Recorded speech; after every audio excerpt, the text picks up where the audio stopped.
इस पे पाकिस्तान की अवाम, पाकिस्तान की रियासत और पाकिस्तान के जितने भी यहाँ पे इंसान बसते हैं उनको चाइना के साथ अपनी दोस्ती पे ना सिर्फ ये कि फ़ख्र है, बल्कि हम इसे अपने मुस्तकबिल के हवाले से इंतहाई अहम समझते हैं। और अभी हालिया जो 1 साल पहले इंडिया के साथ जो इंडिया को एक बेचैनी थी और इंडिया को एक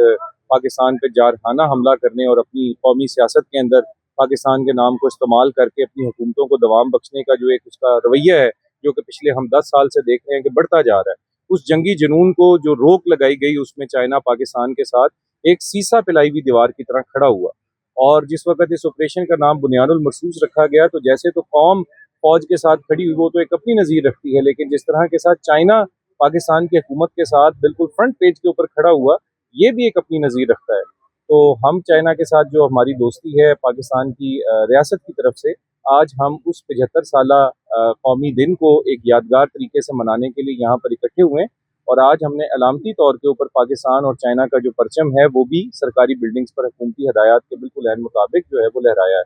तो पाकिस्तान के एक रोशन मुस्तकबिल के लिए, पाकिस्तान और चीन की दोस्ती के एक अच्छे मुस्तकबिल के लिए यहाँ पे दुआएं भी की गई हैं। और इसके साथ साथ जो पाकिस्तान की कौम है उसका एक इरादा भी है कि हम पाक चीन दोस्ती जो है वो इसको एक ऐसी जुज़्वे जिसको समझना चाहिए कि हमारी अब ये कौमियत का एक जुज़्वे एक ऐसा जुज़ है जिसको अब अलहदा नहीं किया जा सकता।